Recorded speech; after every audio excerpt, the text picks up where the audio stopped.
C'est parti depuis ce matin pour la 13e édition des Journées culturelles du Wemba. Cet événement met en lumière les mécanismes traditionnels de règlement des conflits et de cohésion sociale. L'ouverture à suivre dans ce journal. Et puis, à l'occasion de la Journée internationale de la femme, nous mettons en lumière Sonia Kaboré, une coiffeuse qui a décidé de coiffer spécialement les hommes, à suivre dans ce journal.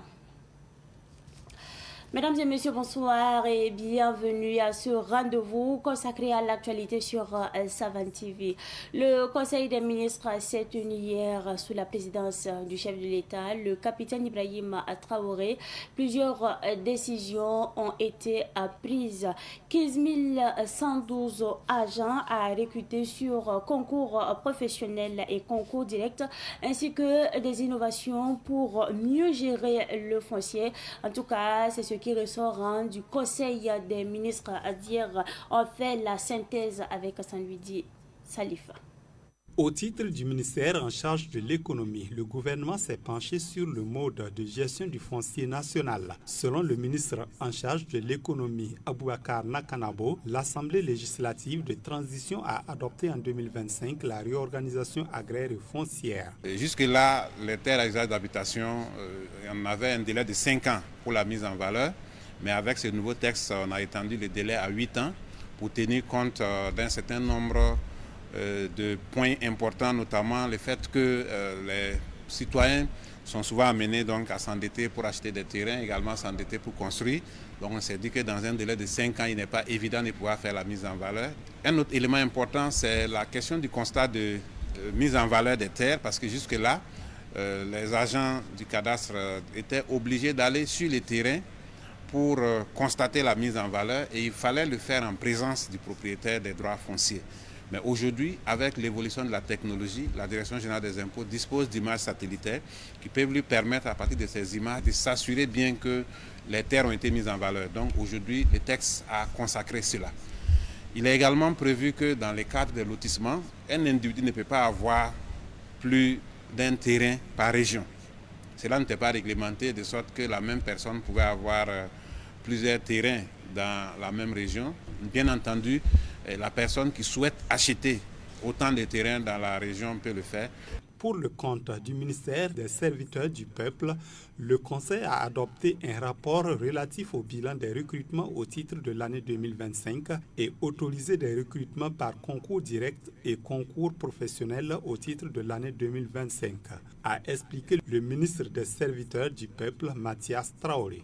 Ces concours permettront de recruter 15 512 agents sur 2 517 postes à pourvoir par voie professionnelle et 12 995 postes à pourvoir par concours direct. Au total, 285 concours sont programmés et répartis comme suit. 110 concours professionnels, dont certains seront déconcentrés à Bobo-Dioulasso. 175 concours directs, dont 137 concours directs suivis de formation et 38 concours directs non suivis de formation.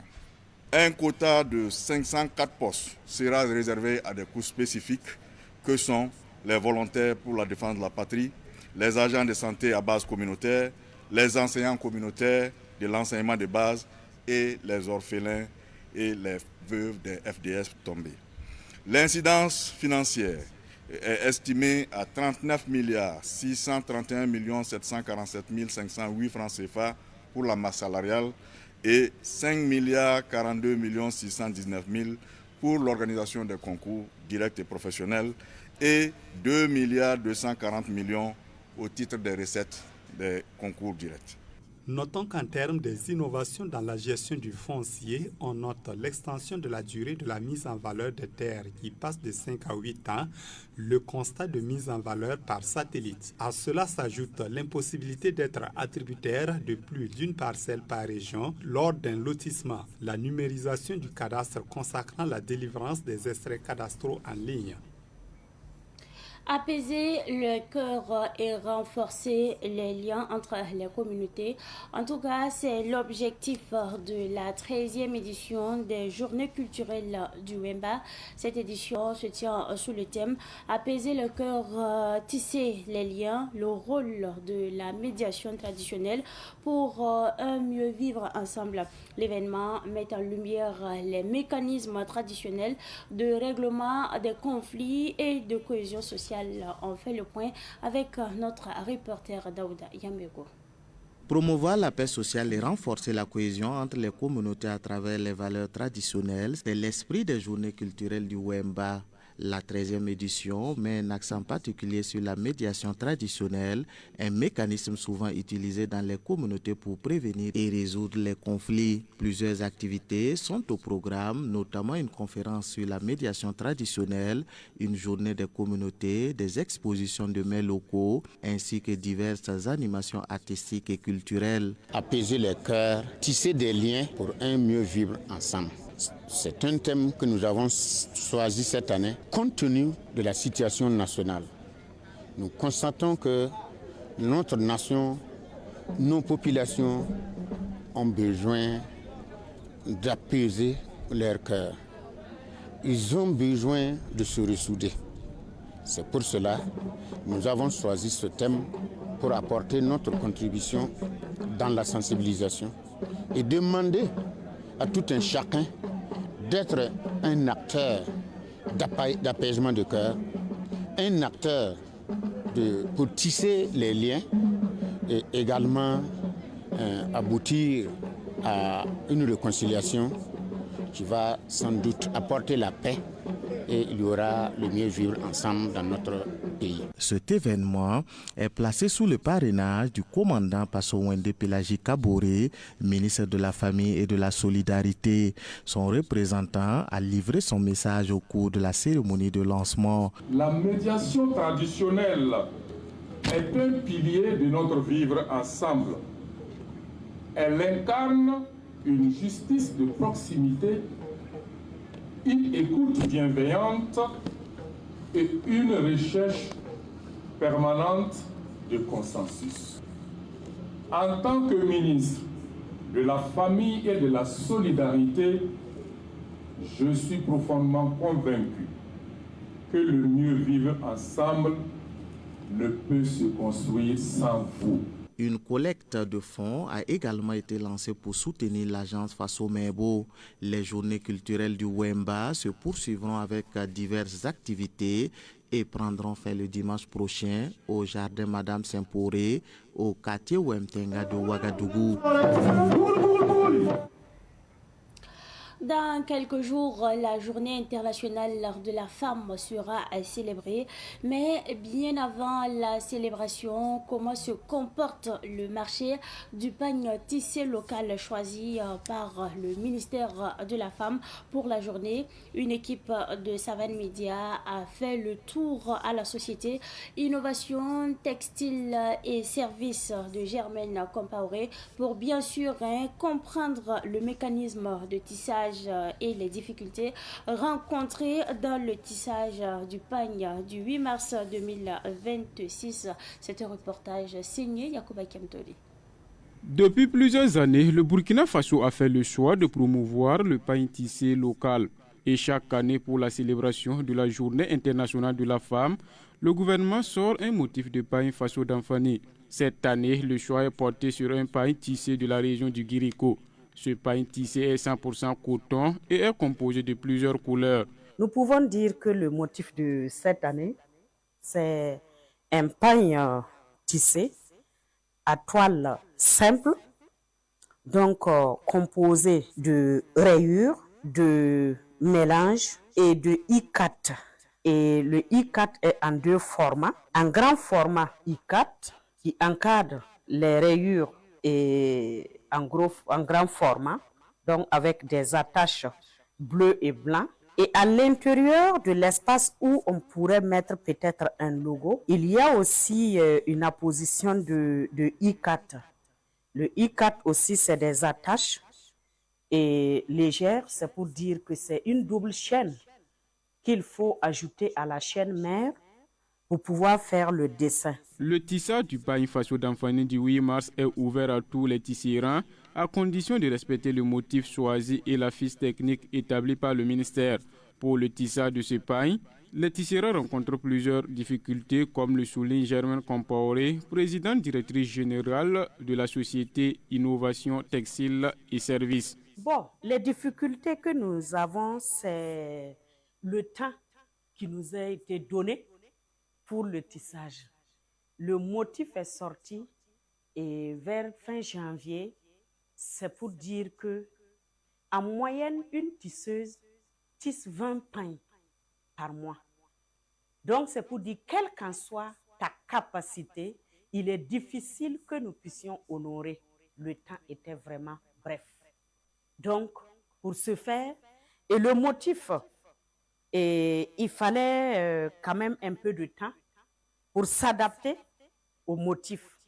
D'abord, il y a la couleur à respecter, il y a le modèle même à respecter, et surtout avec le I4 du milieu, cela a été vraiment un grand souci pour les tisseuses. Une occasion pour Germaine Compaoré d'inviter le ministère à faire connaître le motif du pagne de la Journée internationale de la femme un peu plus tôt. Nous, ce que nous avons à solliciter, c'est à ce que, en tout cas les années à venir, qu'à partir du mois de novembre, le motif soit connu. En ce moment, les acteurs ont tout le temps de faire la production, de faire le stockage et pouvoir livrer en temps opportun. Cette année, le marché du pain tissé Faso d'Anfani est morose. Selon la présidente directrice générale de la société Innovation Textile et Services, Germaine Compaoré, cela s'explique par le contexte sécuritaire actuel du pays. L'heure n'est pas à la fête, l'heure n'est pas aussi au port des vêtements pour la célébration, mais c'est de voir ça autrement. Donc, nous pouvons voir que c'est dans ce sens que c'est un peu lent, le marché en tant que tel. Mais là n'est même pas le problème, comme le pain même n'est pas à 100% disponible, et donc il y a certains aussi qui demandent et qui n'arrivent pas. Le 2 mars dernier, le ministre en charge de la femme a interdit le djandjoba lors de cette célébration de la Journée internationale de la femme. Une décision saluée par Germaine Compaoré qui invite les femmes à travailler pour leur autonomisation économique. Nous pouvons poser d'autres actes qui aillent à l'autonomisation économique de la femme, qui amènent la femme à contribuer autrement pour une paix durable au Burkina Faso. Et comment nous pouvons le faire?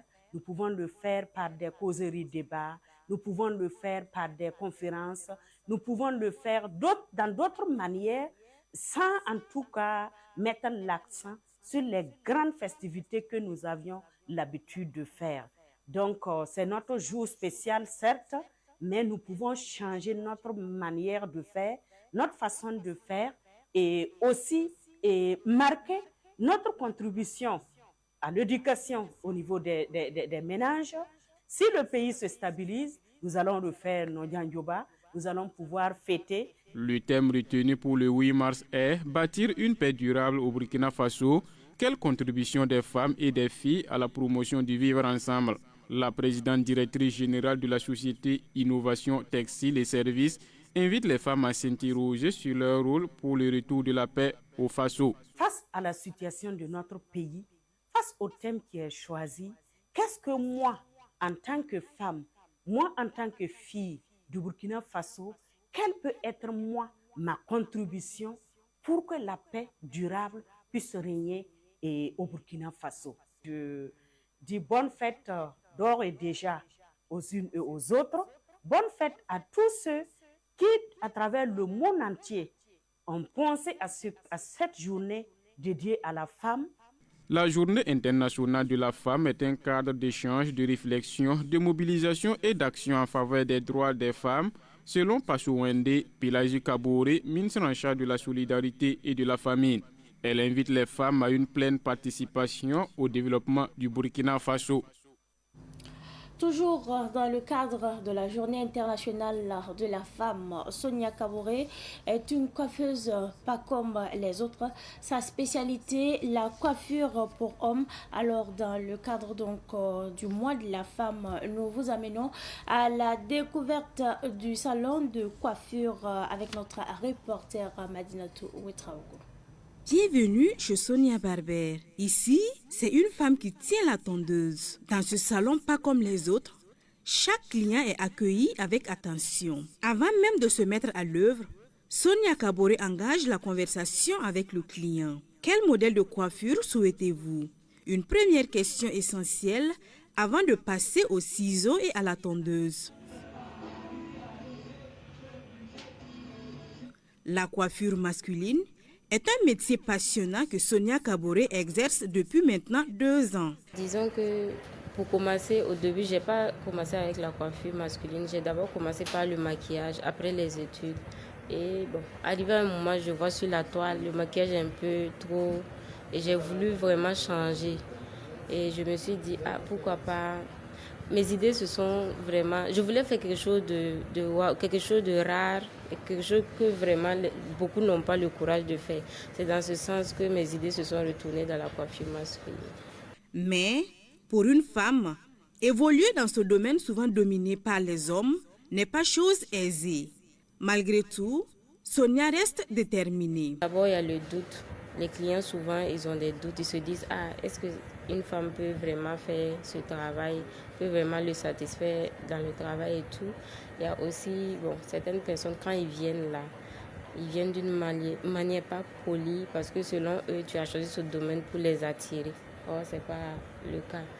D'autres aussi, ils se disent, je veux vraiment t'encourager, mais moi, une femme ne peut pas me toucher. Ils demandent si chez moi, il y a des coiffeurs hommes également. Je dis, oui, il y en a beaucoup. Il y en a des hommes qui peuvent les coiffer.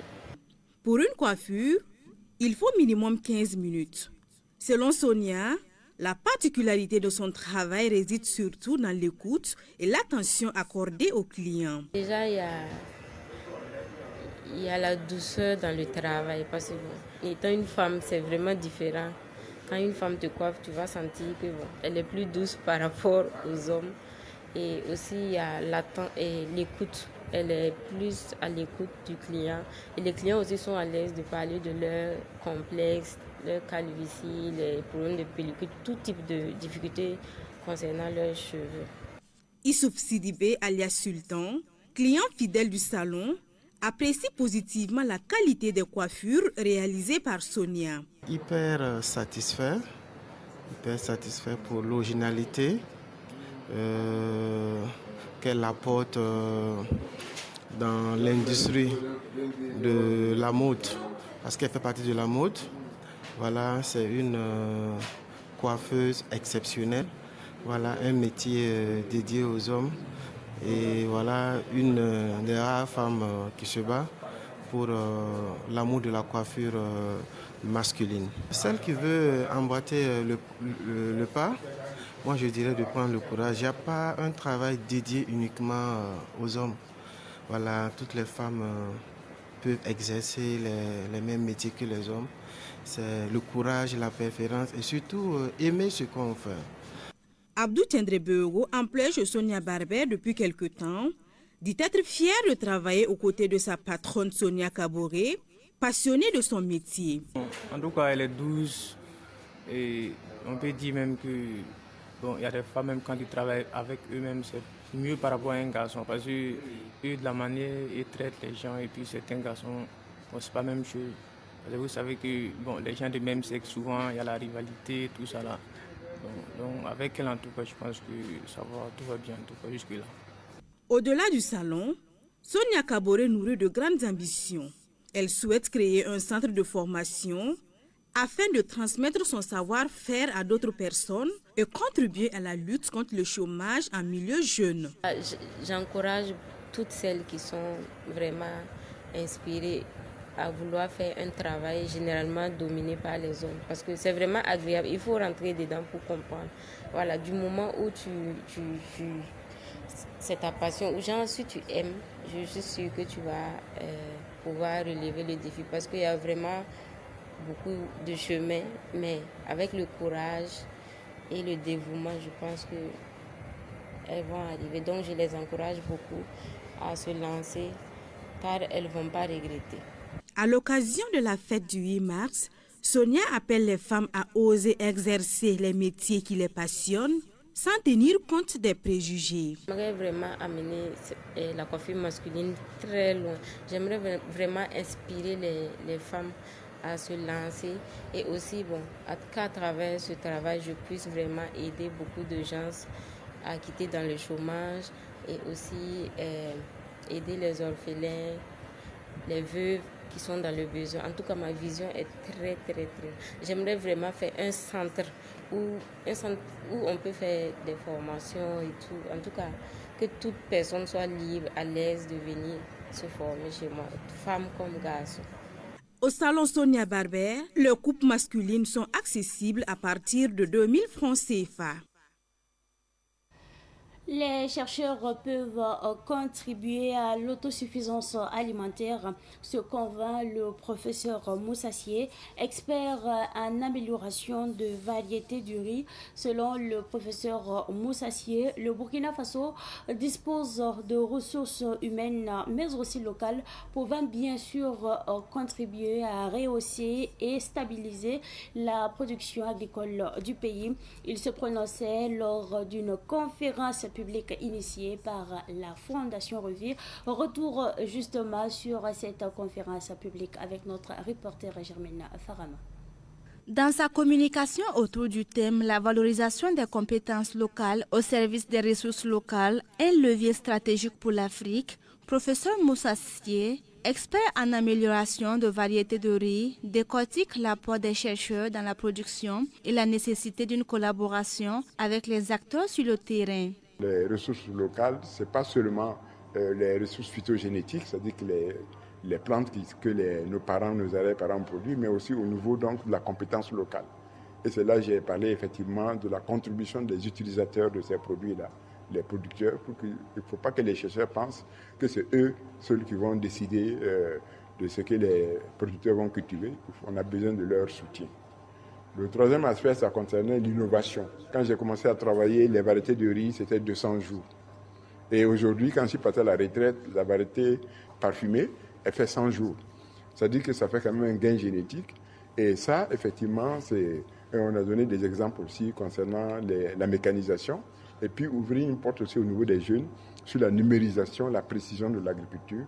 Qu'est-ce qu'on peut faire pour améliorer, donc, pour réduire la pénibilité du travail et surtout ne pas perdre de vue la protection de l'environnement. Professeur Moussassier s'est aussi penché sur la question de techniques d'accroissement, de stabilité et de la qualité de la production. Professeur Moussassier, généticien et sélectionneur de variétés, est persuadé que les résultats des chercheurs peuvent contribuer à l'autosuffisance alimentaire. C'est l'exemple des centaines de variétés de riz que professeur Moussassier a proposé à l'INERA. Vous êtes d'accord avec moi qu'aujourd'hui, nous avons atteint 1 million de tonnes de riz. Donc, ça veut dire qu'au niveau du riz, on arrive à satisfaire notre production. Donc, ça, déjà, au niveau de la recherche est censée trouver des solutions à tous les problèmes qui sont été posés, et dans tous les domaines, que ce soit dans l'agriculture ou autre. Mais quand j'ai parlé de l'innovation, aujourd'hui, avec les drones, ou bien avec les caméras thermiques, on peut arriver à contrôler une ferme, on peut arriver à planifier l'irrigation, on n'est pas obligé d'être là pour irriguer le champ. On peut détecter les maladies, on peut détecter le manque d'eau, ainsi de suite. Donc, si tout ça se fait en respectant l'environnement, c'est sûr qu'effectivement, on va atteindre les objectifs. Parce que le problème qui se pose aujourd'hui, l'agriculture, c'est la pénibilité du travail. Pour la Fondation Révi, initiatrice de cette communication, il était temps d'exploiter les potentialités de chaque localité en vue d'offrir une vie décente aux citoyens. Abdou Salam Ouedraogo, président de la Fondation Révi. Nos objectifs, c'est simplement atteindre l'autonomisation économique, l'autonomisation sociale donc, des populations locales. Et pour ça, il faut forcément valoriser les ressources locales. Voilà, c'est les ressources naturelles. Par exemple, chaque localité a des ressources naturelles à exploiter. Mais maintenant, qu'est-ce qu'il faut faire? Il faut connaître les processus qui permettent de transformer ces ressources locales en valeur. Et ces processus-là c'est les chercheurs qui les détiennent sous forme de résultats de recherche. C'est ainsi que nous, notre objectif, c'est de rendre, c'est ce que nous disons, la vision va rendre chaque localité vivable et agréable. Cette conférence publique était également une occasion pour la Fondation Revie d'honorer le conférencier qui a été le premier retraité à collaborer avec elle. Professeur Moussassié a été ainsi désigné ambassadeur de la Fondation. Que pense le journaliste Dieudonné Zoungrana du conflit entre l'Iran et Israël soutenu par les États-Unis? Suivant donc les réponses de Dieudonné Zoungrana avec notre reporter Samuel Mako. Le déclenchement des opérations par Israël et les États-Unis contre l'Iran le 28 février dernier qui ont causé la mort du guide suprême de l'Iran n'était pas prévisible. Pour le journaliste éditorialiste Dieudonné Zoungrana, au moment des faits, les différents protagonistes étaient en pourparlers. Non, parce qu'il y avait déjà les négociations entre les délégations iraniennes et américaines à Oman. Donc on était quand même sous l'arbre à la palabre. Donc on se disait que quand même, on ne discute pas et puis en même temps, on va faire la guerre, on déclenche la guerre. Oui, parce que bon, on a un président des Américains qui est un peu imprévisible. Même si ce coup-ci, contrairement à la dernière opération Marteau de minuit, il semble que c'est Israël qui a donné le la de fureur épique. Bon, et finalement, Israël a entraîné les États-Unis, même si aujourd'hui Donald Trump dit que c'est lui qui a fait déclencher l'opération contre l'Iran. Quant aux réactions des partenaires des différents belligérants, l'éditorialiste pense qu'elles sont légitimes. Aujourd'hui, vous avez deux pays qui se regardent en chien de faïence. Donc aujourd'hui, les réactions sont mitigées. Il y en a qui sont derrière les États-Unis, qui trouvent que, en tout cas, l'Iran n'a pas droit à l'arme nucléaire et l'Iran aussi veut supprimer Israël. Donc, il était de bonne guerre que l'État hébreu attaque l'Iran. Il y en a aussi qui s'arc-boutent au droit international et vraiment à cette diplomatie de la force qu'exerce Donald Trump. Donc les réactions sont mitigées. Mais vous savez que en ce qui concerne le Burkina a un partenariat et avec l'Iran et avec les États-Unis. Depuis le retour de l'Ayatollah Khomeini, après 15 ans d'exil en France, depuis son retour le 1er mars 1979, l'Iran n'a jamais fait mystère, en tout cas, de rayer Israël de la carte. Et malheureusement, ils sont tombés aussi sur un actuel Premier ministre, Netanyahou, qui est un va-t-en-guerre. Mais est-ce que les partenaires de l'Iran peuvent entrer en guerre à ses côtés? Dieudonné Zoungrana répond. Il y a les bateaux chinois qui mouillent au large de la mer Rouge et dans les environs. Bon, il y a la Russie aussi qui observe de loin cette guerre-là. Mais bon, rentrer en guerre, là, il faudra peut-être demander peut-être à la Chine, à la Russie. Bon, s'ils vont rentrer dans ce conflit, et dans ce cas, ça va devenir, je n'ose pas dire en tout cas une troisième guerre mondiale, mais je ne crois qu'on n'en est pas encore là, c'est circonscrit. Pour le journaliste Dieudonné Zoungrana, même si le conflit se déroule au Moyen-Orient, il aura des conséquences néfastes pour le monde entier. La guerre a essaimé dans les pays du Golfe Persique, les monarchies arabo-persiques, c'est-à-dire Bahreïn, l'Arabie Saoudite, les bases américaines qui sont bombardées. Donc la guerre est déjà planétaire. Et si on veut ramener économiquement les conséquences, vous savez que, par exemple, le détroit d'Ormuz, aujourd'hui, est bloqué. Alors que 20% du pétrole mondial transite par ce canal-là. Si la guerre perdure, il va sans dire qu'il se peut que certains produits connaissent une hausse. Par exemple, l'essence. Pour le journaliste, éditorialiste et directeur de publication du journal Aujourd'hui au Faso, la guerre n'est profitable à personne. Il faut prier pour un retour à la paix afin d'éviter une troisième guerre mondiale. Ne sois pas trop pressé dans la vie, chaque chose arrive à son heure. Même la nuit la plus sombre finit toujours par céder en tout cas à sa place à l'aube. Quelle que soit la situation que tu traverses aujourd'hui, rappelle-toi que rien n'est éternel. C'est donc tout pour cette édition que j'ai pris en tout cas du plaisir à vous présenter. Merci à vous pour votre constante fidélité. Bon début de week-end en compagnie de la télévision des nouvelles idées.